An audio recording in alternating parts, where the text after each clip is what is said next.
ஆண்டவருக்கு 3 நோக்கம் உண்டு. There are 3 important purpose the people who are coming to church. சபைக்குள்ள வந்திருக்கிற உங்களுக்கு ஆண்டவர் 3 நோக்கங்களை வைத்திருக்கிறார். நம்பர் 1, நல்ல கவனிக்கணும்.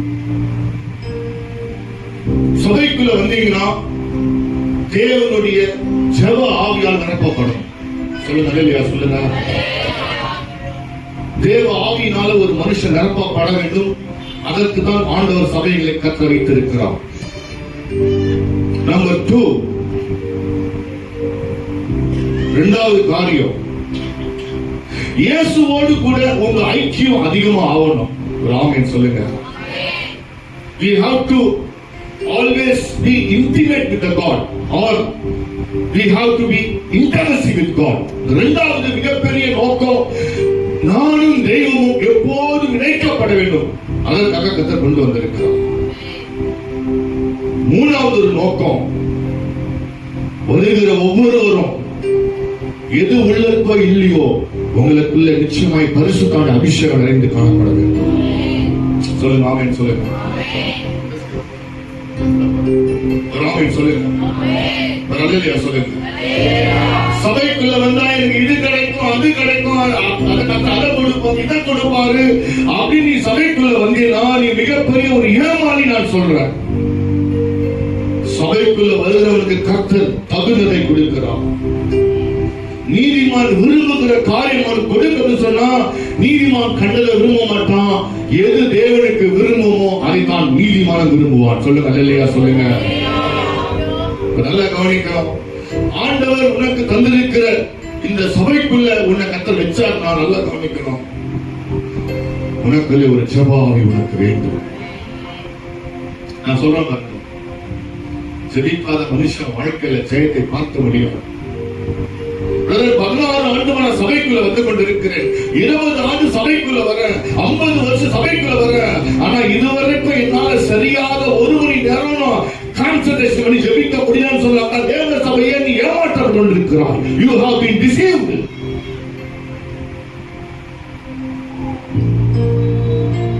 ஜெபிக்காத சபைக்குள்ள வந்திருக்கிற ஒவ்வொரு விசுவாசியும் நீ ஏமாற்றப்படுகிறாய். Even though God is so powerful, ஆண்டவர் பயங்கரமானவர், ஆண்டவர் அற்புதம் செய்கிறவர், ஆண்டவர் அதிசயம் செய்கிறார் இருந்தா கூட உன் வாழ்க்கையில ஜெபம் என்று ஒரு ஆயுதத்தை நீ எடுக்கிறதுனால் நீ ஏமாற்றப்பட்டு கொண்டிருக்கிறாய். வாழ்க்கையிலே ஜெயம் இல்லை. Because we are lacking in prayer. தேவனோடு கூட இருக்கிற ஐக்கியம் நமக்கு குறைவாய் காணப்பட்டு கொண்டிருக்கிறது.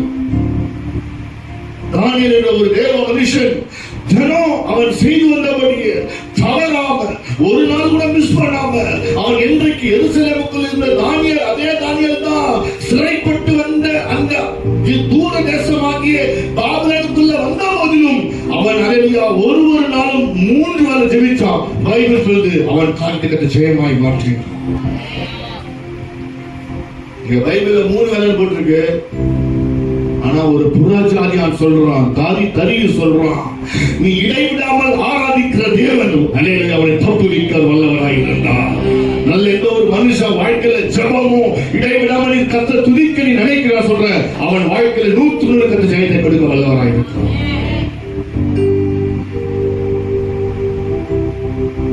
ஏக்கம் வரணும், ஜெபத்துல ஒரு பிரியம் வரணும், ஜெபத்துல ஒரு தாகம் வரணும், ஜெபத்துல ஒரு வெறி வரணும், ஜெபத்துல ஒரு ஐக்கியம் வரணும். ஜெபிக்கலன்னு சொன்னாக்கா, எனக்கு ஜெபிக்கலன்னு ஒரு உணர்வு வரலன்னு சொன்னாக்கா நீ செத்து போன விசுவாசி.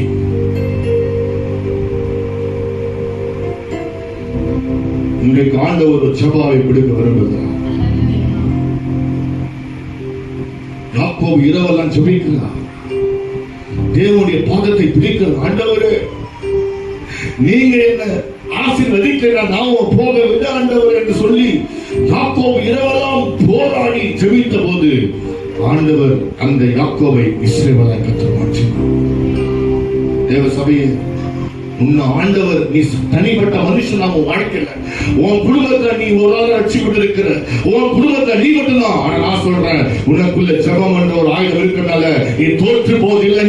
நம்புறவங்க கரங்களை தட்டி தேவ நாமத்தை ஆண்டவரே நான் தோற்று போக மாட்டேன், என ஜெப ஆவி எனக்குள் இருக்கிறபடினால ஒரு ஜெப அபிஷேகம் எனக்குள்ளே கர்த்தர் ஊற்றுகிறார்கள்.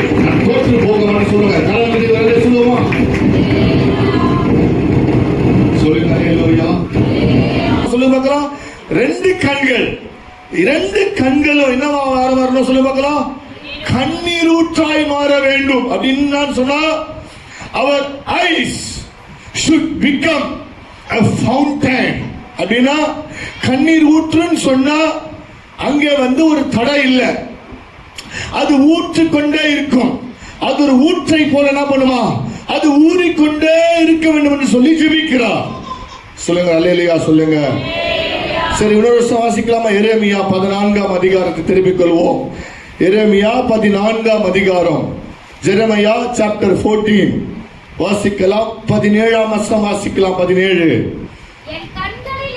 என் கண்களில் இருந்து இரவும் பகலும் ஓயாமல் கண்ணீர் ஓடிக்கொண்டிருக்கும் என் ஜனம் என்கிற குமாரத்தியாகிய கன்னிகை மகா வேதனை உள்ள அடியினாலும் கொடிய காயத்தினாலும் சேதப்பட்டிருக்கிறாள். சொல்லுங்க அல்லேலூயா சொல்லுங்க. சொல்லுங்க ஆமென் சொல்லுங்க. அப்போ நல்லா கவனிக்கணும். எரேமியா போல இன்றைக்கு ஜெபிக்கிற வேண்டிய தேவ ஜனங்கள் மிக குறைவாக காணப்படுகிறார்கள். கொஞ்சம் நல்லா வேதத்தை நல்லா கொஞ்சம் கூர்ந்து கவனிக்கணும். நான் சொல்ல போற செய்தி ரொம்ப முக்கியமான செய்தி. நீங்க நல்லா கவனிச்சாதான் இந்த வேதத்தினுடைய தாற்பயம், the philosophy of the Bible நல்லா உங்களுக்கு புரியும். ஆசீர்வாதமான வார்த்தையை தான் நான் எடுப்பேன், அதுதான் எனக்கு சொந்தம் அப்படின்னு நினைச்சீங்கன்னா அது ரொம்ப தவறான உபதேசம். ஏனென்றால் வேதம் நமக்கு ஒரு கத்திய மாதிரி, ரெண்டு பக்கமாய் வெட்டுகிற ஒரு கத்தி மாதிரி. அது பேசுற என்னைய வெட்டும், கேட்கிற உங்களையும் வெட்டும். அப்படின்னா என்ன அர்த்தம்னா, வேதம் நமக்கு இரண்டுமே போதிக்கிறது. வேதம் நமக்கு ஒரு புறத்திலே ஆசீர்வாதத்தை பெற்றுக்கொள்ள வேண்டும் என்ற காரியத்தையும் போதிக்கிறது. அதே ஆசீர்வாதத்தை நாம் எப்படி பெற்றுக்கொள்ள வேண்டும் என்கின்ற முறையும் அது போதிக்கிறது. சொல்லுங்க அல்லேலூயா சொல்லுங்க பார்க்கலாம். அப்ப என்ன சொல்றது, அந்த எரேமியா என்ன சொல்ற, ஆண்டவரே என் தலை தண்ணீராய் மாற வேண்டும், என் கண்ணில் எப்படியா மாறணும் சொல்லுங்க பார்க்கலாம். சொல்லுங்க, என் தலை தண்ணீரா மாறணும், என் கண்கள் சொல்லுங்கம்மா. எனக்கு ரொம்ப கஷ்டமா இருக்குது உங்களை பார்த்தா. கண்ணீர் ஊற்று சொல்லுங்க பார்க்கலாம். அப்படிதானே போட்டிருக்கு. ஐயா போடுங்க, எரேமியா 9ஆம் அதிகாரம் 1ஆம் வசனத்தை போடுங்க. எரேமியா 9:1 போடுங்க பார்க்கலாம். என் தலை தண்ணீரும் என் கண்கள் எப்படி மாறணும்? ஏன் அப்படி சொல்றாரு சொல்லுங்க. ஏன் அப்படி சொல்றாரு? ஏன் அப்படி சொல்றாரு? ஏன் அப்படி சொல்றாருன்னா, ஆண்டவர் நம்முடைய கண்களை அவர் கண்ணீராய் பார்க்க விரும்புகிறார். இன்னொரு வருஷம் வாசிக்கலாமா? இன்னொரு வருஷம் வாசிக்கலாமா? வேகமா வாசிக்கலாமா? புலம்பல் 2ஆம் அதிகாரம், வேகமா திருப்புங்க. புலம்பல் 2ஆம் அதிகாரம், 2ஆம் அதிகாரத்துடைய வாசிக்கலாம். 18ஆம் வசனம் வாசிங்க பார்க்கலாம்.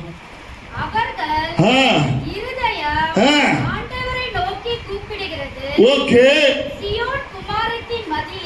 சியோன் குமாரத்தின் சொன்னா யாருன்னா, சபைக்குள்ள வந்திருக்கிற விசுவாச குடும்பம். சொல்லுங்க ஒரு ஆமென் சொல்லுங்க. சியோன் குமாரத்தின் மதியிலே இரவும் பகலும்.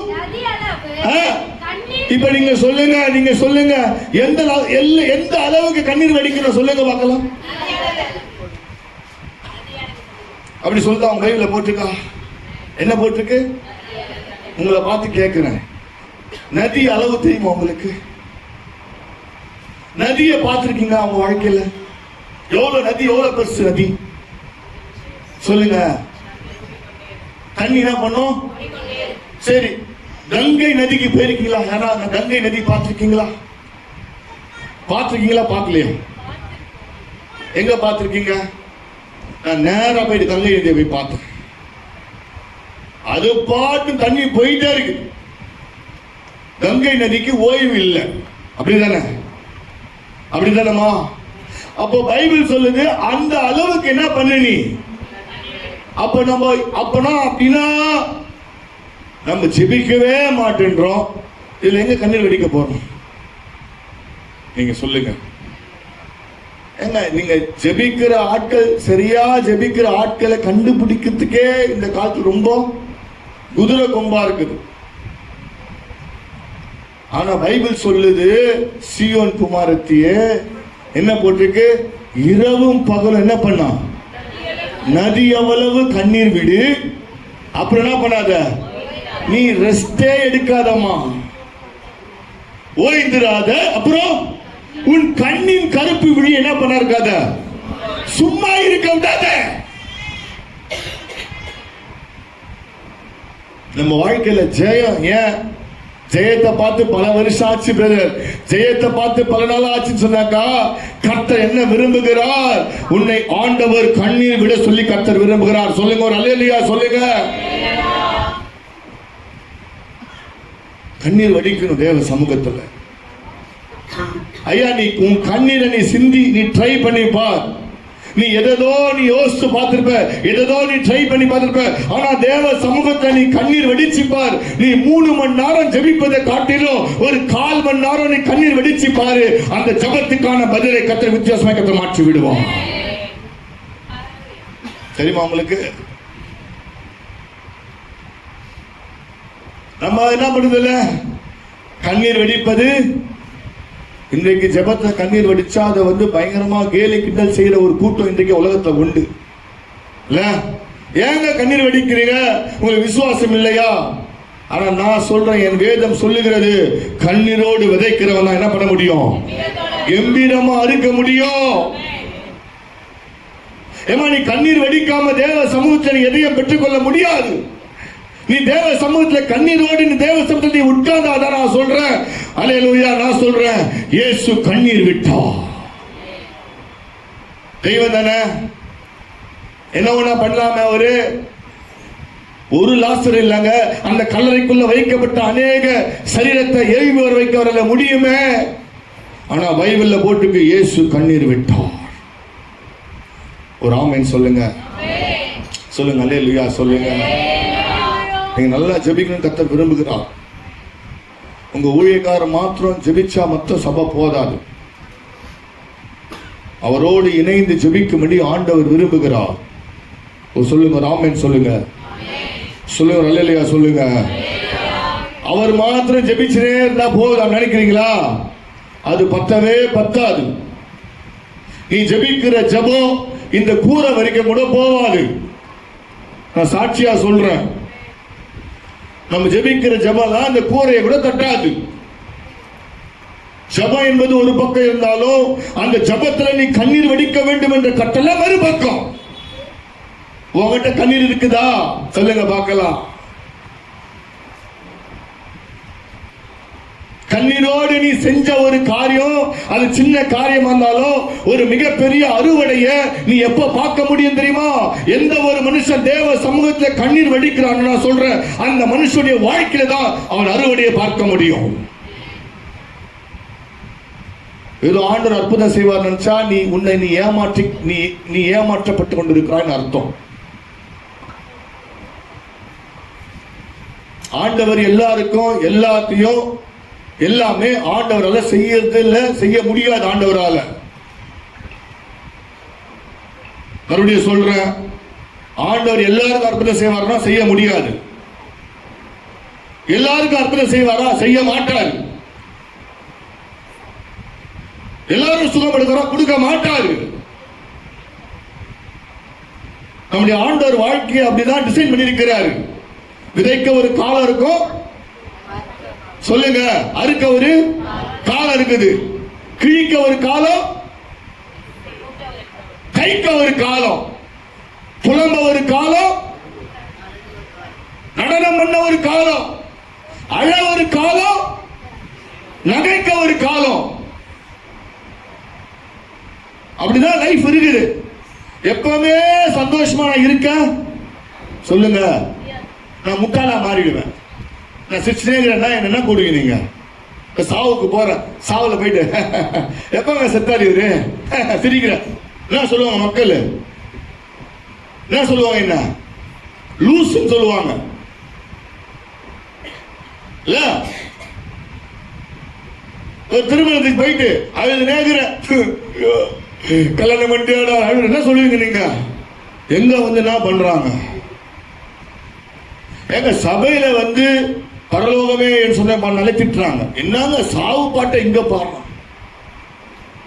அப்ப ஆண்டவர் அப்படிதான் லைஃப் என்ன பண்றாரு, நமக்கு நியமிச்சு வச்சிருக்காரு. இப்படி அப்படி இப்படி இப்படின்னு தான் ஒரே ஒரு லைஃப் போவாரு. நல்லா கவனிக்கணும். தேவ சபையில வந்திருக்கிற நீ ஏதோ ஒரு காரியத்துக்காக பல நாட்களாக நீ போராடி கொண்டிருக்கிறாய். தம்பி தங்கச்சி ஐயா அம்மா, உன் வாழ்க்கையில ஏதோ ஒரு காரியத்துக்காக நீ பல நாளாய் பல ஆண்டாய் நீ போராடுகிறாய் என்பது ஆண்டவர் பார்த்து கொண்டிருக்கிறார். ஆனா நான் என்ன சொல்றேன், கொஞ்சம் வலைய மாத்தி போடு. இரவெல்லாம் நீ போடுற உண்மைதான், நீ பிரயாசப்படுறது உண்மைதான், நீ வலைய போட்டது உண்மைதான், நீ தண்ணியில போட்டது உண்மைதான். ஆனா ஒண்ணு, கொஞ்சம் தள்ளி போய் ஆழத்துல போடு. என்ன சொல்ல வரேன், நீ இன்றைக்கு ஒரு காரியம் செஞ்சு பாரு, நீ கண்ணீர் வடிச்சு பாரு. நான் சொல்றேன், அந்த கண்ணீருக்கான பதிலை கர்த்தர் நிச்சயம் கத்த கொடுப்பாரு. வாழ்க்கையில வாழ்க்கையில பதிலே வரலையா, கண்ணீர் வடி. வடியில் வரலையா, கண்ணீர் வடிச்சு கொண்டிரு. நேரம் கிடைக்கும் போதுதான் கண்ணீர் வடி. தேவ சமூகத்துல கதறு, தேவ சமூகத்துல போராடு. நீ செஞ்சு பாரு, ஒரு நாள் வரும், அன்றைக்கு உன் கண்ணீருக்கான பதிலை நிச்சயம் கர்த்தர் கொடுப்பார். அவர் வாக்கு மாறாதவர், பொய் சொல்லாதவர், மனு மாறாதவர். அவர் சொல்லியும் வசனித்தும் சொல்ல மாட்டேன்றீங்களே, சொல்லணுமே நீங்களா? வேத வசனத்தை எந்த ஒரு மனுஷன் எடுத்து வாசித்து அவன் ஜெபிக்கிறான், நான் சொல்றான், வாழ்க்கையில அதே அதிக நன்மைகளை பார்க்க முடியும். ஜெபிக்கிற மனுஷன் சொல்றான், ஒரு நாளும் தோல்வியை கண்டதில்லை. ஆண்டவர் அந்த மனுஷனுக்கு தோல்வியை கண்ட தேவன் அந்த தோல்வியை சந்திக்க விட மாட்டான். நமக்கு எதிர ஆவிக்குரிய போராட்டம் தெரியுமா? ஒரே ஒரு படம் ஜெபிக்க முடியல. ஏன்னா பிசாசுக்கு தெரியும், நீ ஜெபிச்சியனா ஜெயத்தை பெறுவது உன்னை காட்டிலும் அவன் நன்றாக அறிந்திருக்கிறான். ஆகவே தான் உன்னை ஜெபிக்க விட மாட்டேன்றான்.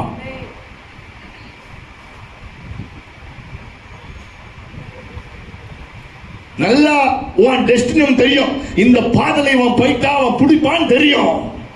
அவன் அதை மறைக்க மாட்டான். நீ போற பாதை பிளாக் பண்ணிடுவான்.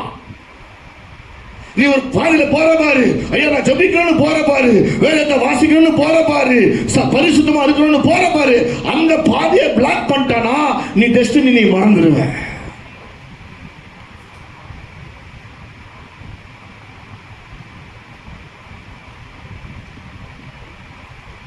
அதான் சொல்றேன், உன் வாழ்க்கையில அம்மா ஐயா தேவ சமூகத்துல நேரத்தை செலவிடு. தேவ சமூகத்துல உன் இருதயத்தை ஊற்றி விடு. அண்ணாளுக்கு ஒரு மிகப்பெரிய ஒரு மனக்கவலை, ஒரு மிகப்பெரிய துக்கம். என்ன சொல்லுங்க பார்க்கலாம், சொல்லுங்க. அது ஒரு பக்கம், குழந்தை இல்லைன்னு ஒரு பக்கம், மறுபக்கம் அந்த சபைக்குள்ள இருந்த ஓப்பனி பினகாச குறித்து ஒரு மிகப்பெரிய வருத்தம். ஏன்னா பைபிள்ல போட்டு அந்த நாட்கள்ல தேவனுடைய வார்த்தை ரொம்ப அபூர்வம். வேத வசனம் கிடைக்கல, வேத வசனம் பஞ்சம். சபையில சரியா பிரசங்கம் கிடையாது, சரியான போதனை இல்ல, சரியான பிரமாணம் இன்னும் அதை சொல்றதுக்கு ஆட்கள் இல்ல. அதுதான் சரியா ஜெபிச்ச ஆண்டவரே உன் சமூகத்துல வந்திருக்கிற நீங்க மாற்றம் எனக்கு ஒரு ஆண் பண்ணி கொடுத்தீங்க, என்ன பண்றத சொல்ல முடியுமா உங்களால? தவம் இருந்து பெற்ற குழந்தைங்க, தவம் இருந்து பெற்ற பிள்ளைங்க எப்படிங்க நான் கொடுப்பேன்?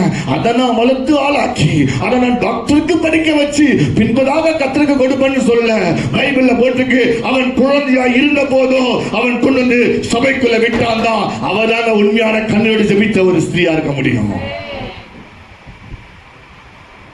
சாக்ரிஃபைஸ் பண்றா லைஃப.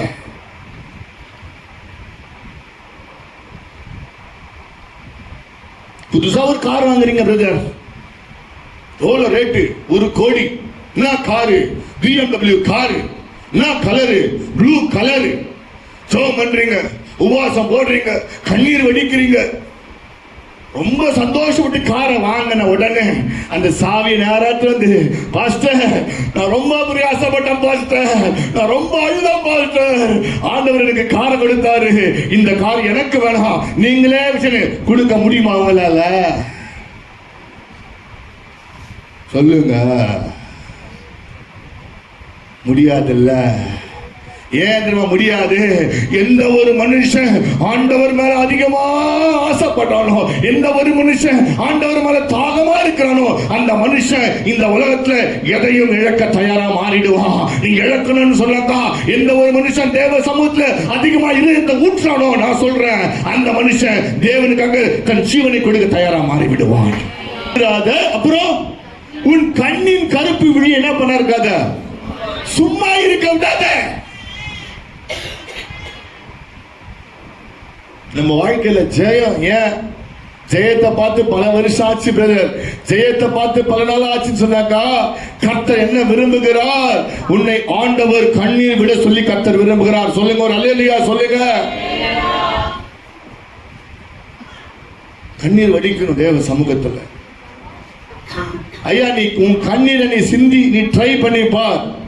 நீ எதோ நீ யோசிச்சு பார்த்திருப்ப, எதோ நீ ட்ரை பண்ணி பார்த்திருப்ப, ஆனா தேவ சமூகத்தை நீ கண்ணீர் வெடிச்சு பார். நீ 3 மணி நேரம் ஜெபிப்பதை காட்டிலும் ஒரு 1/4 மணி நேரம் நீ கண்ணீர் வெடிச்சு பாரு. அந்த ஜெபத்துக்கான பதிலை கர்த்தர் வித்தியாசமா கர்த்தர் மாற்றி விடுவான். தெரியுமா உங்களுக்கு? நம்ம என்ன பண்ணுதில்ல, கண்ணீர் வெடிப்பது. இன்றைக்கு ஜெபத்தை கண்ணீர் வடிச்சா அதை வந்து பயங்கரமா கேலி கிண்டல் செய்யற ஒரு கூட்டம் இன்றைக்கு உலகத்துல உண்டு இல்ல? ஏங்க கண்ணீர் வடிக்கிறீங்க? உங்களுக்கு விசுவாசம் இல்லையா? ஆனா நான் சொல்றேன், என் வேதம் சொல்லுகிறது, கண்ணீரோடு விதைக்கிறவன் தான் என்ன பண்ண முடியும்? கம்பீரமா அறுக்க முடியும். ஏமா நீ கண்ணீர் வடிக்காம தேவ சமூகத்தில் எதையும் பெற்றுக்கொள்ள முடியாது. நீ தேவ சமூகத்தில் கண்ணீரோடு நீ தேவ சமூகத்தில் உட்கார்ந்தாதான் நான் சொல்றேன். அல்லேலூயா. நான் சொல்றேன், இயேசு கண்ணீர் விட்டார். தெய்வம் தானே, என்ன ஒண்ணா பண்ணலாமே? ஒரு லாசர் இல்லைங்க, அந்த கல்லறைக்குள்ள வைக்கப்பட்ட அநேக சரீரத்தை எழுப்பி வர வைக்க வரல முடியுமே. ஆனா பைபிள்ல போட்டுக்கு இயேசு கண்ணீர் விட்டார். ஒரு ஆமென் சொல்லுங்க. சொல்லுங்க அல்லேலூயா சொல்லுங்க. நீங்க நல்லா ஜெபிக்கணும் கர்த்தர் விரும்புகிறார். உங்க ஊழியக்காரர் மாத்திரம் ஜெபிச்சா மட்டும் சபை போதாது. அவரோடு இணைந்து ஜெபிக்கும்படி ஆண்டவர் விரும்புகிறார். சொல்லுங்க ஆமென் சொல்லுங்க. சொல்லுங்க அல்லேலூயா சொல்லுங்க. அவர் மாத்திரம் ஜெபிச்சே இருந்தா போதும் நினைக்கிறீங்களா? அது பத்தவே பத்தாது. நீ ஜெபிக்கிற ஜெபம் இந்த கூரை வரைக்கும் கூட போவாது. நான் சாட்சியா சொல்றேன். நம்ம ஜெபிக்கிற ஜெபம் அந்த கூரையை கூட தட்டாது. ஜெபம் என்பது ஒரு பக்கம் இருந்தாலும் அந்த ஜெபத்துல நீ கண்ணீர் வடிக்க வேண்டும் என்ற கட்டளை மறுபக்கம். உங்ககிட்ட கண்ணீர் இருக்குதா சொல்லுங்க பார்க்கலாம். கண்ணீரோடு நீ செஞ்ச ஒரு காரியம், அது சின்ன காரியமா இருந்தாலும் ஒரு மிகப்பெரிய அறுவடைய நீ எப்ப பார்க்க முடியும் தெரியுமா? எந்த ஒரு மனுஷன் தேவ சமூகத்தில் கண்ணீர் வடிக்கிறான் நான் சொல்றேன், அந்த மனுஷனுடைய வாழ்க்கையில தான் அவன் அறுவடையை பார்க்க முடியும். ஏதோ ஆண்டவர் அற்புதம் செய்வார் நினைச்சா நீ ஏமாற்றப்பட்டு கொண்டிருக்கிறாய் அர்த்தம். ஆண்டவர் எல்லாருக்கும் எல்லாத்தையும் எல்லாமே ஆண்டவரால செய்யறது இல்ல, செய்ய முடியாது ஆண்டவரால. மறுபடியும் சொல்றேன், ஆண்டவர் எல்லாருக்கும் அற்புதம் செய்வார்னா செய்ய முடியாது. எல்லாருக்கும் அற்புதம் செய்வாரா? செய்ய மாட்டார். எல்லாரும் சுகப்படுத்துறா? கொடுக்க மாட்டாரு. நம்முடைய ஆண்டவர் வாழ்க்கையை அப்படிதான் டிசைன் பண்ணிருக்கிறாரு. விதைக்க ஒரு காலம் இருக்கும், சொல்லுங்க, அறுக்க ஒரு காலம் இருக்குது, கிழிக்க ஒரு காலம், கைக்க ஒரு காலம், புலம்ப ஒரு காலம், நடனம் பண்ண ஒரு காலம், அழ ஒரு காலம், நகைக்க ஒரு காலம். அப்படிதான் லைஃப் இருக்குது. எப்பவுமே சந்தோஷமா இருக்க சொல்லுங்க. நான் முட்டாளா மாறிடுவேன். நான் சிரிச்சுட்டே இருக்கிறேன்னா என்ன கூடுங்க நீங்க? சாவுக்கு போறேன், சாவுல போயிட்டு எப்பங்க செத்தாரு இவரு சிரிக்கிற என்ன சொல்லுவாங்க மக்கள்? என்ன சொல்லுவாங்க? என்ன லூசுன்னு சொல்லுவாங்க இல்ல? திருமணத்துக்கு போயிட்டு அழுது நேர்கிற கல்யாணம் பண்ணிட்டு என்ன சொல்லுவீங்க நீங்க? எங்க வந்து என்ன பண்றாங்க? எங்க சபையில வந்து பரலோகமே சொன்ன நிலைத்திட்டுறாங்க. என்னங்க சாவு பாட்டை இங்க பாடுறோம். அப்ப ஆண்டவர் அப்படிதான் லைஃப் என்ன பண்றாரு? நமக்கு நியமிச்சு வச்சிருக்காரு. இப்படி அப்படி இப்படி இப்படின்னு தான் ஒரே லைஃப் போவாரு. நல்லா கவனிக்கணும். தேவ சபையில வந்திருக்கிற நீ ஏதோ ஒரு காரியத்துக்காக பல நாட்களாக நீ போராடி கொண்டிருக்கிறாய். தம்பி தங்கச்சி ஐயா அம்மா உன் வாழ்க்கையில ஏதோ ஒரு காரியத்துக்காக நீ பல நாளாய் பல ஆண்டாய் நீ போராடுகிறாய் என்பது ஆண்டவர் பார்த்து கொண்டிருக்கிறார். ஆனா நான் என்ன சொல்றேன், கொஞ்சம் வலைய மாத்தி போடு. இரவெல்லாம் நீ போடுற உண்மைதான், நீ பிரயாசப்படுறது உண்மைதான், நீ வலைய போட்டது உண்மைதான், நீ தண்ணியில போட்டது உண்மைதான். ஆனா ஒண்ணு, கொஞ்சம் தள்ளி போய் ஆழத்துல போடு. என்ன சொல்ல வரேன், நீ இன்றைக்கு ஒரு காரியம் செஞ்சு பாரு, நீ கண்ணீர் வடிச்சு பாரு. நான் சொல்றேன், அந்த கண்ணீருக்கான பதிலை கர்த்தர் நிச்சயம் கத்த கொடுப்பாரு. வாழ்க்கையில வாழ்க்கையில பதிலே வரலையா, கண்ணீர் வடி. வடியில் வரலையா, கண்ணீர் வடிச்சு கொண்டிரு. நேரம் கிடைக்கும் கண்ணீர் வடி. தேவ சமூகத்துல கதறு, தேவ சமூகத்துல போராடு.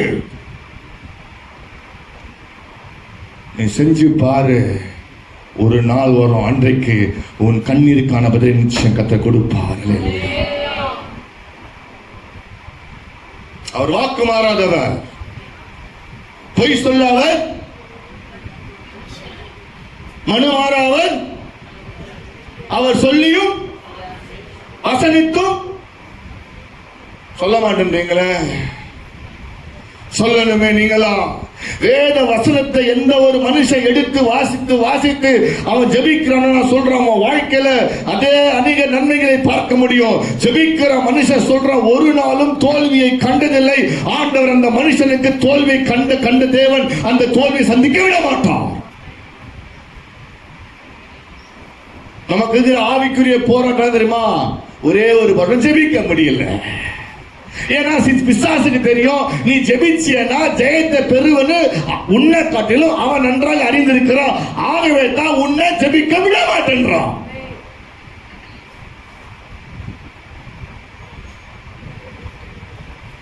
நல்லா உன் டெஸ்டினி தெரியும், இந்த பாதலை அவன் போயிட்டா அவன் பிடிப்பான்னு தெரியும். அவன் அதை மறைக்க மாட்டான். நீ போற பாதை பிளாக் பண்ணிடுவான்.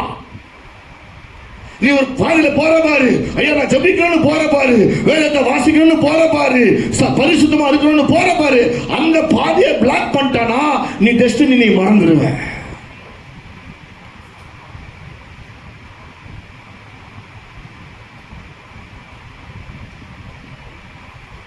அதான் சொல்றேன், உன் வாழ்க்கையில அம்மா ஐயா தேவ சமூகத்துல நேரத்தை செலவிடு. தேவ சமூகத்துல உன் இருதயத்தை ஊற்றி விடு. அண்ணாளுக்கு ஒரு மிகப்பெரிய ஒரு மனக்கவலை, ஒரு மிகப்பெரிய துக்கம். என்ன சொல்லுங்க பார்க்கலாம், சொல்லுங்க. அது ஒரு பக்கம், குழந்தை இல்லைன்னு ஒரு பக்கம், மறுபக்கம் அந்த சபைக்குள்ள இருந்த ஓப்பனி பினகாச குறித்த ஒரு மிகப்பெரிய வருத்தம். ஏன்னா பைபிள்ல போட்டு அந்த நாட்கள்ல தேவனுடைய வார்த்தை ரொம்ப அபூர்வம். வேத வசனம் கிடைக்கல, வேத வசனம் பஞ்சம். சபையில சரியா பிரசங்கம் கிடையாது, சரியான போதனை இல்ல, சரியான பிரமாணம் இன்னும் அதை சொல்றதுக்கு ஆட்கள் இல்ல. அதுதான் சரியா ஜெபிச்ச ஆண்டவரே உன் சமூகத்துல வந்திருக்கிற நீங்க மாற்றம் எனக்கு ஒரு ஆண் பண்ணி கொடுத்தீங்க, என்ன பண்றத சொல்ல முடியுமா உங்களால? தவம் இருந்து பெற்ற குழந்தைங்க, தவம் இருந்து பெற்ற பிள்ளைங்க எப்படிங்க நான் கொடுப்பேன்?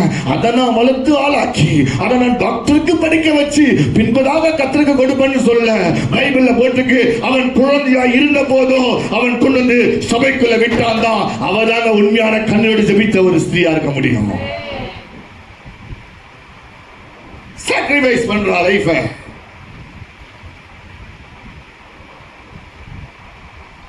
வாசிங்க. அல்லாமலும் நீங்கள் பகுத்து அறிவு உள்ளவர்களாய் இருந்து சிலருக்கு இரக்கம் பாராட்டி சிலரை அக்கினியிலிருந்து இழுத்து விட்டு. என்னங்க வசனம் இது? என்னங்க வசனம்? நீங்கள் என்னவா இருக்கணுமா? பகுத்தறிவா இருந்து சிலருக்கு என்ன பண்ணணுமா? எப்படி இரக்கத்தை பாராட்ட முடியும்? சொல்லுங்க பார்க்கலாம். எப்படி இரக்கம் பாராட்ட முடியும்? எப்படி அங்க ஒருத்தர் அழிந்து போறானா, தேவ சமூகத்தை முழங்கால் பண்ணிட்டு யாரோ ஒருத்தருக்காக நீ அழற பாரு. தேவ சமூகத்துல யாரோ ஒரு ஆத்மாக்காக தேவ சமூகத்துல அழுற பாரு. யாரோ ஒரு குடிக்கார மனம் மாற தேவ சமூகத்துல அழற பாரு. யாரோ ஒருத்தர் உபச்சாரம் பண்றா பாரு, அவன் மனம் திரும்ப நீ அழற பாரு. நீ அவனுக்காக நீ தேவ சமூகத்துல இரக்கம் பாராட்டி கொண்டிருக்கிறாய். சொல்லுங்க அல்லேலூயா சொல்லுங்க. You are showing mercy. அவன் யாருன்னு தெரியாது, அவன் ஊரு தெரியாது, அவன் கோத்திரம் தெரியாது, எனக்கு உறவுக்கார இல்ல. ஆனாலும் என் ஆத்துமா இளமையை போல நான் புலம்புறது மாத்திரமல்ல, நான் சமூகத்துல கண்ணீர் வடிக்கிற பாரு. நான் சொல்றேன், அந்த ஆத்துமாவை ஆண்டவர் மீட்க வல்லவராக மாறுகிறார். சும்மா ட்ரெஸ் போட்டு சபையில வந்து உட்கார்ந்து காலை ஆட்டிட்டு போறதுக்கு சபை ஆண்டவர் கொடுக்கவில்லை. இங்க இருக்கிற ஒவ்வொரு மேலும் ஒரு மிகப்பெரிய ஒரு responsibility. God has given you a great responsibility. அந்த ஆத்துமாக்காக நான் உத்தரவாதம் பண்ணி நான் அழ வேண்டியது என்னுடைய கடமையாக்கும். ஐயா, தேவ சபையில வந்திருக்கிற உனக்கு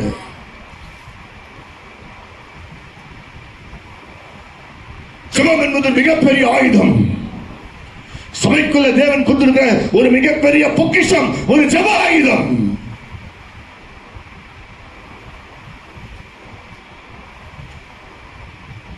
இயேசு போனார், நான் ஒரு ஊருக்கு போனார். போனாரா போலையா? சொல்லுங்க. போனாருன்னு சொல்லுங்கம்மா. ஐயா போனாருன்னு சொல்லுங்க. ஐயா நான் ஏன் கேட்கறேன்னா, ஒரு நான் வந்து கத்தி பிரசங்கம் பண்றதுனால நீங்க கேட்கிற மாதிரி எனக்கு தோன்றினாலும் ஒருவேளை தூங்கிட்டீங்கன்னா, அப்படி நீங்க தூங்குறீங்களா இல்லையான்னு செக் பண்றதுக்கு சொல்றேன். இயேசு போனார்னு சொல்லுங்க பார்க்கலாம். Very good. எங்க போனாரு? அங்க நாயனூர் போகும்போது அங்க வாசல்ல இருந்து அழகான ஒரு ஸ்திரீ, she is a widow. யாரு? திருமணமாய் புருஷனை இழந்தவர். இந்த ஒரே பிள்ளை வாலிப தம்பிய அடக்கம் பண்ணும்படியாக வந்து கொண்டிருக்கிறாள். இயேசு பார்த்தார். பைபிள்ல போட்டு இயேசு மனதுருகினார். He had a compassion. ஐயோ, தாய் அழுகிறாள், கூட்டம் அழுகிறது என்று சொல்லி ஆண்டவர் கேலி பண்ணல, இயேசு கிண்டல் பண்ணல. பைபிள்ல போட்டுருக்கு, எந்த ஒரு மனுஷன் அழறானோ கூட நீ அழப்பான்னு சொன்னாரு. அழுகிறன்னு அழுக சொன்னாரு. அந்த வார்த்தையை சேர்த்து அவரும் அழ ஆரம்பித்தார். சொல்லுங்க அல்லேலூயா சொல்லுங்க. அம்மா,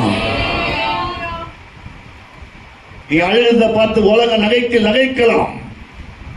நீ தேவ சமூகத்தில் ஓடி வந்து கதறல பாரு, கண்ணீர் வடிக்கிற பாரு. இதை யாருமே பார்க்கல. ஆனால் உன்னை பார்த்து ஒரு கூட்டம் கண்ணீர் வடிக்கிறத பார்த்து கிண்டல் பண்றாங்க பாரு. நான் சொல்றேன், ஒரு நாள் ஒரு அல்லேலூயா உன் வாழ்க்கையை அல்லேலூயா புலம்புகிற வாழ்க்கை ஆண்டவர் ஆனந்த களிப்பா மாற்றும் போது அல்லேலூயா அவன் அழுவான், நீ சிரித்துக் கொண்டிருப்பாய்.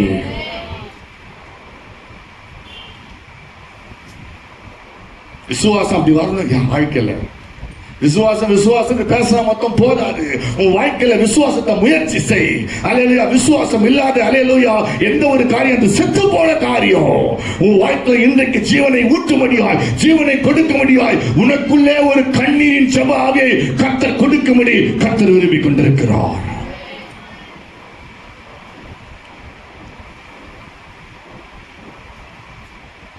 அந்த பாடையை தொட்டவுடனே மரித்து போன வாலிபன் எழுந்து உட்கார ஆரம்பிச்சு விட்டான்.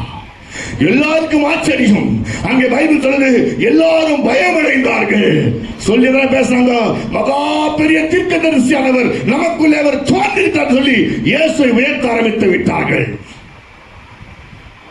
இந்த சம்பவத்தை குறித்து சமீபத்தில் ஒரு காரியம் கேள்விப்பட்ட ஒரு காரியத்தை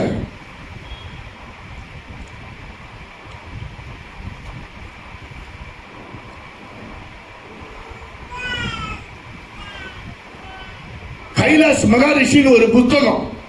யாராவது அந்த புத்தகத்தை பார்த்திருக்கீங்க? சாது சுந்தர் சிங் எழுதின புத்தகம் கைலாஷ் மகாரிஷி. அந்த புக்கை பார்த்திருக்கீங்களா? நீங்க பார்த்திருக்கீங்களா? பார்த்ததில்ல. நீங்க பார்த்திருக்கீங்களா? நீங்க பார்த்திருக்கீங்களா? சாது சுந்தர் சிங் தெரியுமா? சரி, சாது சுந்தர் சிங் தெரியும் சொல்ல கை தூக்கு பார்க்கலாம். இந்தியாவுடைய முதல் அப்போஸ்தலர் அவர்தான். தெரியுமா? சாது சுந்தர் சிங். அவரை ஃபாலோ பண்ணிதான் இன்றைக்கு இந்தியாவில் நிறைய சாதுக்கள் உருவாக்கி இருக்காங்க. சாது செல்வராஜன் பேர் வைக்கிறாங்க. சாது சாது யாரெல்லாம் பேர் வச்சிருக்காங்களோ அந்த சாது சுந்தர் சிங்கை பார்த்து தான் அவங்க பேர் வச்சிருக்காங்க. ஏன்னா அவர் தான் இந்தியன் ஃபர்ஸ்ட் அப்போஸ்தலிக் செஞ்ச, அவர் தான் முதல் தேவ மனுஷன். அவர் ஒரு முறை அந்த கைலாஷ் மகரிஷி பார்த்தார். அந்த கைலாஷ் மகரிஷி யாருன்னு கேட்டீங்கன்னா 500 ஆண்டுகளுக்கு மேலாக இந்த பூமியில வாழ்ந்து இமயமலையில 500 ஆண்டுகள் மேல ஜபத்திலே காத்திருந்தவர். இந்தியாவுடைய எழுப்புதலுக்காக இன்றைக்கு இருக்காருன்னு சொல்றாங்க. நாங்க போய் பார்க்கல. அந்த புஸ்தகம் போட்டிருக்கான். இன்றைக்கும் இமயமலையில தேவனை நோக்கி ஜெபித்துக் கொண்டிருக்கிறார். அவரை ஒரு முறை சாது சுந்தர் சிங் பார்க்க நேரிட்டது. அவருக்கு ஒரு கிருபை. என்ன கிருபைனா, ஆவிலிருந்து எடுத்துக்கொள்ளப்பட்டு பரலோகத்துக்கு போவாராம். அந்த பரலோகத்துக்கு போயிட்டு அங்க இருக்கிற செத்து போன மரித்து போன எல்லா பரிசுத்தரையும் பார்க்கக்கூடிய ஒரு கிருபை பெற்றவர் இந்த யாரு? இந்த மகரிஷி. அப்ப ஒரு முறை அந்த மகரிஷி ஆவில் எடுத்துட்டு மேல போகும்போது இந்த மரித்து போன நாயனூர் வாலிபன் அவனாக பார்த்தாராம். அவனை பார்த்து கேட்டாராம், தம்பி நீ பூமியில இருந்த போது நீ செத்து போய் திரும்ப பூமிக்கு வந்திய, எப்படி உன் அனுபவம் இருந்துச்சு கேட்க. அவன் சொன்னானா, ஐயோ நான் மரித்த போது அதற்கு முன்பாக என் வாழ்க்கையில நான் பாவத்தை செலவிட்டேன். நான் ரொம்ப பாவம் செஞ்சபடினால என் ஆத்துமா என்னை விட்டு போய்விட்டது. நான் மரித்த நேர பாதாளத்துக்குள்ள போயிட்டேன். அங்க போனா மிகுந்த இருள், அங்க போனா பயங்கரமான சூழ்நிலை, அங்க யாரும் பார்க்க சகிக்கல, பயங்கரமான இருள், யாரையும் பார்க்க முடியல, பார்த்தா ஒரே பயம், ஒரே வேதனை, ஒரே துக்கம் என்று சொல்லி அவன் புலம்பிக் கொண்டது ஒன்றுதான். அவங்க தாய் ஜெபிக்க ஆரம்பிச்சாங்க, ஆண்டவரே என் பிள்ளை மரித்து சொல்லி அவள் ஜெபிக்க ஜெபிக்க அழுது அழுது அழுது ஜெபிக்க ஜெபிக்க ஜெபத்தை கேட்ட இயேசு நேரம் பாதாளம் போயிட்டாரா. சொன்னாரா, நீ செஞ்ச பாவம் உன்னை சும்மா விடல, நீ பாதாளம் வந்துட்ட. ஆனா அந்த பாவத்தை காட்டிலும் உங்க அம்மாவோட கண்ணீர் ஜெபம் நான் கேட்டபடினால நான் ஒரு விடுவிக்க வந்திருக்கிறேன். திருமணி அந்த பாடிக்குள்ள போன் கட்டளை கொடுத்தாராம், கோ பேக் டு பாடின்னு சொன்னாராம். ஒரு செகண்ட் அந்த ஆவி நேரா வந்து செத்து போன உடம்புக்குள்ள வந்து எழுந்து உட்கார்ந்து ஆரம்பிச்சானா. அவன் கண்ணை திறந்து பார்த்த உடனே பாலாண்ட பார்த்த இயேசு முன்னாடி நிற்க ஆரம்பிச்சானா. சொல்லுங்க அல்லேலூயா சொல்லுங்க பார்க்கலாம். அப்படிப்பட்ட ஒரு கண்ணீரான ஜெபத்துக்கு செத்து போய் பாதாளத்துக்கு போன வருகிற ஒரு மனுஷனை உயிரோடு கூட எழுப்போம் என்று சொன்னால், இன்றைக்கு நீ பண்ற ஜெபத்திலும் அதே வல்லமை நீ ஒரு நாளும் நீ மறந்து விடாதே. சொல்லுங்க ராமேன், சொல்லுங்க சொல்லுங்க அல்லேலூயா சொல்லுங்க. அப்படிப்பட்ட ஒரு ஜெபத்தோடு கூட ஜெபிக்கும்படிக்கு, கண்ணீரை தேவ சமூகத்திலே ஊற்றும்படிக்கு நதி அளவுன்னு படிச்சோம். நதி அளவு வேணாயா ஐயா, உன்னால முடிஞ்ச அளவுக்கு எந்த அளவுக்கு தேவ சமூகத்தை உட்கார்ந்து ஆண்டவரே என்னை அழுகையால் நிரப்புங்கன்னு சொல்லி நீ ஜெபிக்க நான் சொல்றேன். உன்னுடைய வாழ்க்கையில தேவன் தருகிற அந்த ஜெபாவி உனக்குள்ள வந்தா போதும், நீ அழ ஆரம்பிச்சா போதும். உன் நிமித்தமாக அநேக மக்களை ஆண்டவர் சபைக்குள்ளே கொண்டு வருவதற்கு ஆண்டவர் வல்லவர் இருக்கிறார். அதை நம்புறவங்க கரங்களை மேல தட்டி தேவ நாமத்துக்கு மகிமை செலுத்துவோமா?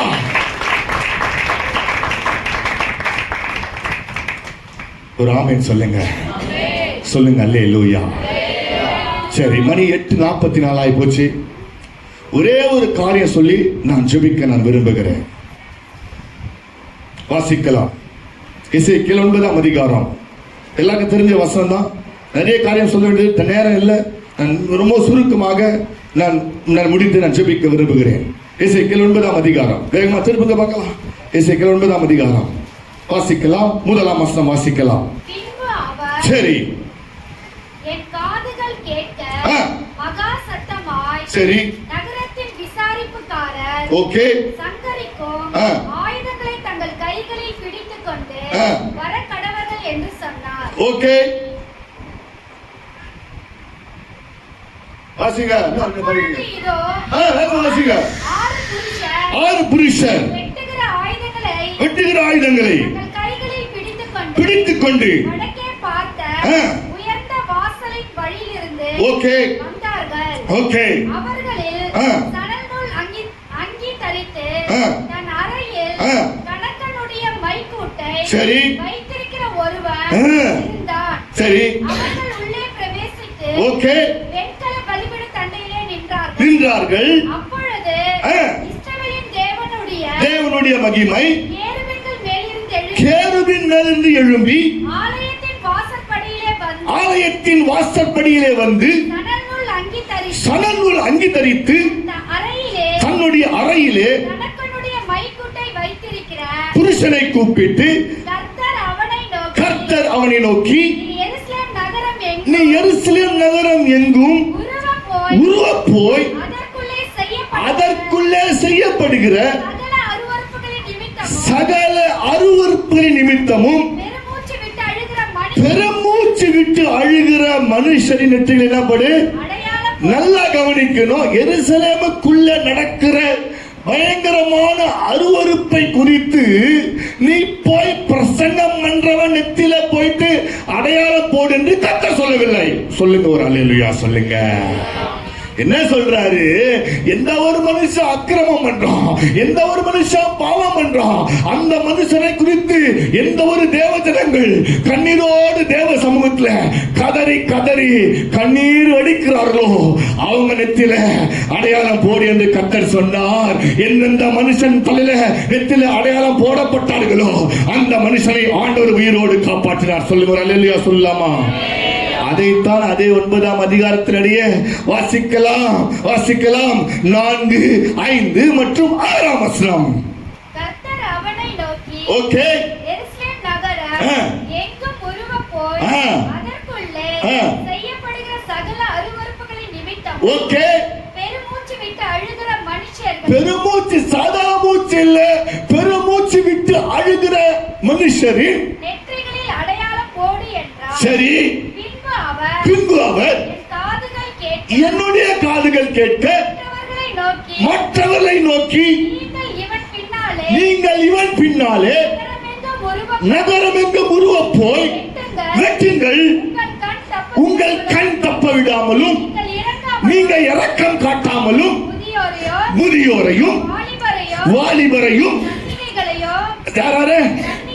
கன்னிகைகளையும் குழந்தைகளையும் ஸ்திரீகளையும் சங்கரித்து கொண்டு போட கடவர்கள். அடையாளம்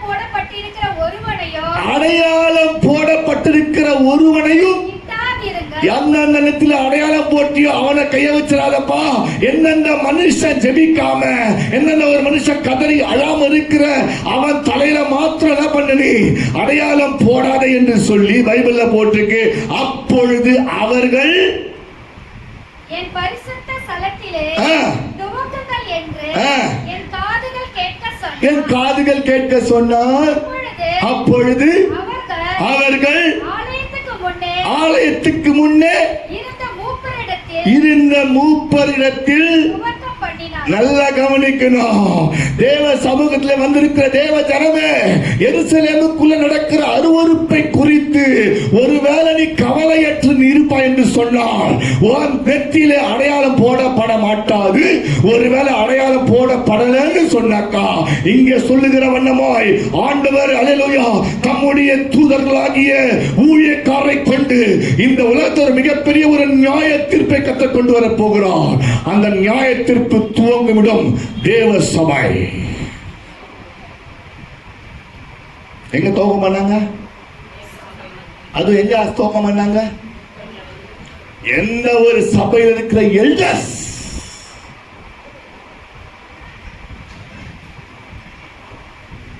ராமன் சொல்லுங்க, சொல்லுங்க அல்லேலூயா சொல்லுங்க.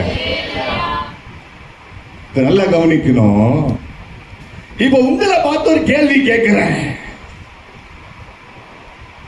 இந்த சபைக்குள்ள வந்த நாள் முதற்கொண்டு இதுவரைக்கும் பிரதர், நான் ஜெபிக்கிறேன், ஏதோ ஜெபிக்கிறேன், ஆனா இதுவரைக்கும் என் வாழ்க்கையில ஜனங்களுக்காக நான் பெருமூச்சு விட்டு அழுகிற அளவுக்கு நான் இன்னும் வளரல, அல்லது ஜனங்களுக்காக பரிதவிக்கிற உள்ளம் எனக்குள்ள இன்னும் வரலன்னு சொன்னாக்கா, still you are in the class of LKG. I am sorry to say. நீ இன்னும் தேவ ஜனங்களுக்காக பரிதபிக்கப்பட வேண்டிய உள்ளமோ, அல்லது தேவ சமூகத்தில் அட்லீஸ்ட் கொஞ்சமாச்சும் கண்ணீர் வடிக்க வேண்டும் என்ற எண்ணம் உனக்கு வரலன்னு சொன்னாக்கா, நீ இன்னும் எல்கேஜியில் இருக்கிற என்பதை நீ மறந்து விடாதே. ஆண்டவர் மனவாட்டி எப்படி நான் பார்க்கிறாரு, அதையே நான் காண்பிக்கிறேன். வாசிக்கலாம். வெளிப்படுத்துற விசேஷம் வேகமா திருப்பிக் கொள்ளுங்கள். இன்னும் முடிக்க போறோம், ஜெபிக்க போறோம். வெளிப்படுத்தல் 7ஆம் அதிகாரம். வேகமா திருப்புங்க பார்க்கலாம்.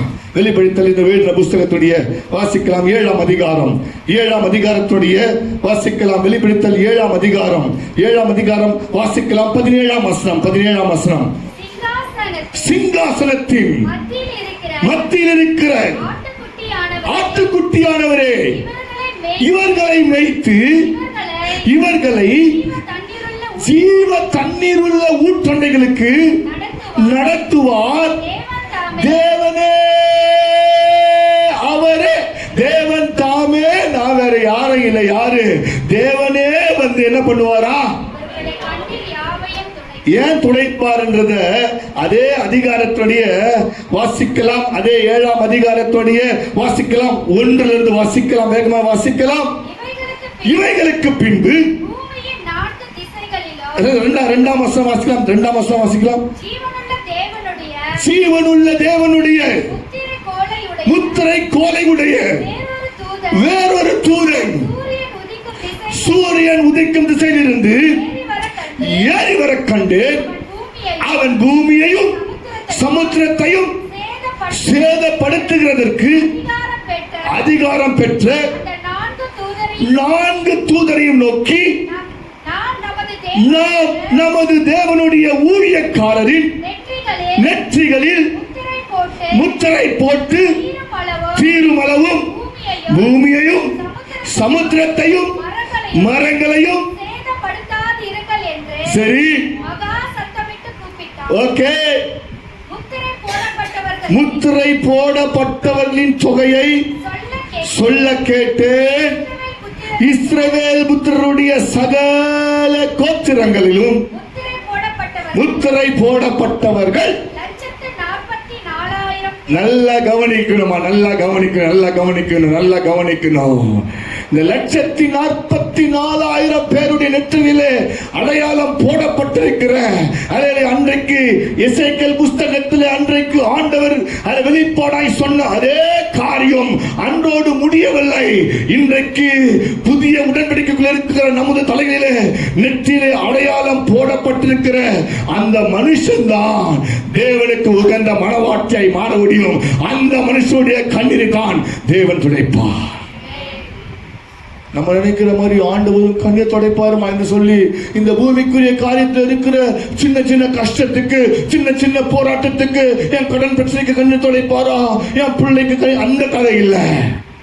உண்மையாகவே அழிந்து போகிற ஆத்துமாக்களுக்காக கண்ணீர் வடிக்கிற கண்ணீரை பார்க்கிற ஆண்டவர் தான் அடையாளம் போடுவார். சொல்லுங்க அல்லேலூயா சொல்லுங்க. ஒருவேளை ஓ காரியமா கூட நீ அழுதலாம், தப்பு சொல்ல. நான் என்ன சொல்ல வரேன், ஓ காரியத்துல, ஓ விஷயத்துல நீ ஜெபிச்சது மாத்திரமல்ல, நீ பிறருக்காகவும் நீ கண்ணீர் வெடிக்கும் போது நான் சொல்றேன், உன்னுடைய வாழ்க்கையை ஆண்டவர் செய்யுமை மாற்றுவார். நீங்க நம்புறீங்களா? நீங்க விசுவாசிக்கிறீங்களா? எழுந்து நிக்கலாமா? ஒரு 5 நிமிஷம் ஜெபம் பண்ணலாமா? எழுந்து நிக்கலாமா? ஒரு விசேஷம் உள்ள ஒரு ஜெப ஆவியை நமக்கு வேணும். இந்த நாட்கள்ல நமக்கு தேவை ஒரு கண்ணீர் நிறைந்த ஒரு பள்ளத்தாக்குக்குள்ள நம்ம ஜெபிக்கணும். இங்க பைபிள்ல போட்டிருக்கு, அந்த புறாவுடைய கண்களை பார்க்கும் போது அந்த புறாவோட கண்கள்ல கண்ணீர் இருந்துச்சான். அந்த புறா எங்க தெரியுமா இருந்துச்சான்? நதி பக்கத்துல இருந்துச்சான். அந்த புறா ஏன் தெரியுமா? என்ன அர்த்தத்துக்கு? இந்த நதியை பார்த்து புறா அழ ஆரம்பிக்குது. நதியை பார்க்கிற தண்ணீர்ல அந்த தண்ணீரை பார்த்து பார்த்து புறா அழுது கொண்டே இருக்கிறதா. அது கண்கள்ல கண்ணீர் இருந்து கொண்டே இருக்கிறதா.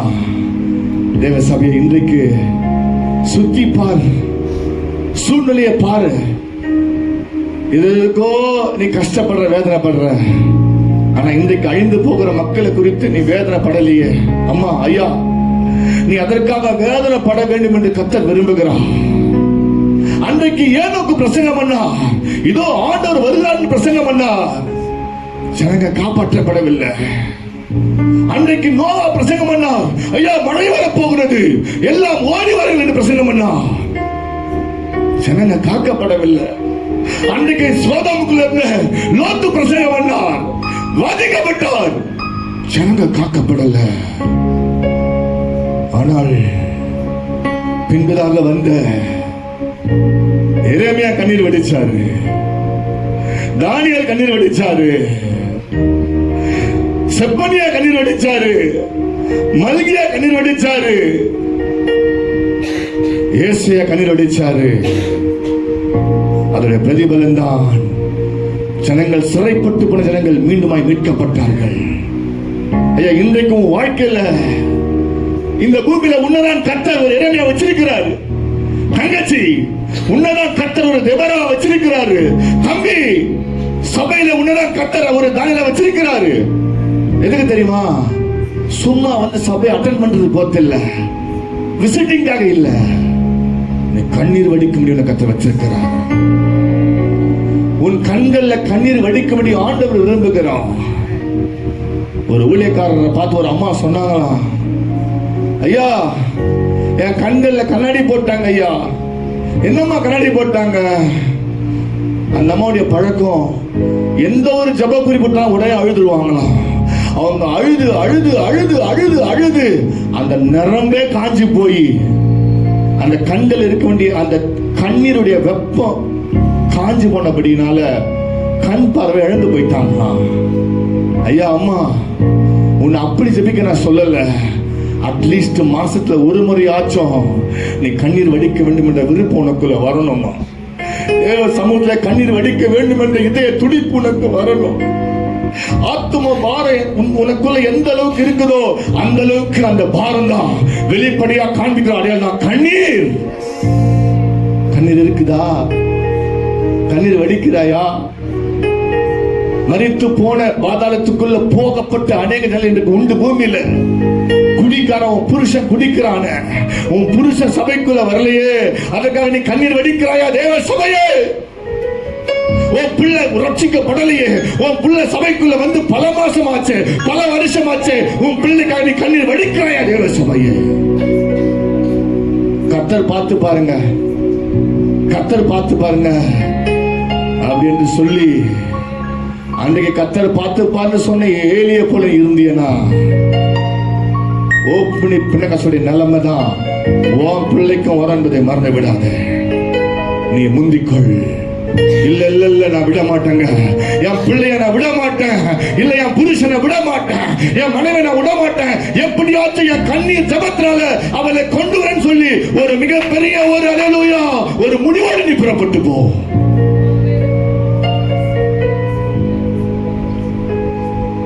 நதி அளவு கண்ணீர் வடி. அவர்கிட்ட கேளு, அவர் கொடுப்பா. நான் சும்மா வரலைங்க, நானும் அழுதுதான் வந்திருக்கேன், நானும் கண்ணீர் வடிச்சதுக்கு கர்த்தரே சாட்சி. நீ கண்ணீர் வடிக்க வேண்டும் என்று கர்த்தர் விரும்புகிறார். அன்றைக்கு எசேக்கியா தேவ சமூகத்தை ஜெபித்தார். ஐயோ ஆண்டவரே என்று சொல்லி ஜெபித்தது மாத்திரமல்ல, உன் கண்ணீர் வடித்தான். வசனம் சொல்லுகிறது, உன் விண்ணப்பத்தை மாத்திரம் கேட்கல எசேக்கியா, உன் கண்ணீரை நான் கண்டேன் எசேக்கியா. உன் வாழ்க்கையில 15 ஆண்டு தர இலவசமான தர சொல்லி கூட்டி கொடுத்தான். ஜெபித்தா மாத்திரம் போதாது. இன்றைக்கு ஆண்டவரின் சபை தருகிற வார்த்தை, உன் கண்ணீரை காண்கிற ஆண்டவர். ஐயா, நீ கண்ணீர் வடித்தல, கண்ணீர் வீணா போவாத ஐயா. இதற்கு நீ கண்ணீர் வடிக்கலையா, இன்றைக்கு கண்ணீர் வடிக்க வேண்டிய ஆண்டவர் விரும்புகிறார். ஒப்பு கொடுப்பாயா, ஒப்பு கொடுப்பாயா? அம்மா ஒப்பு கொடுப்பாயா, ஒப்பு கொடுப்பாயாமா?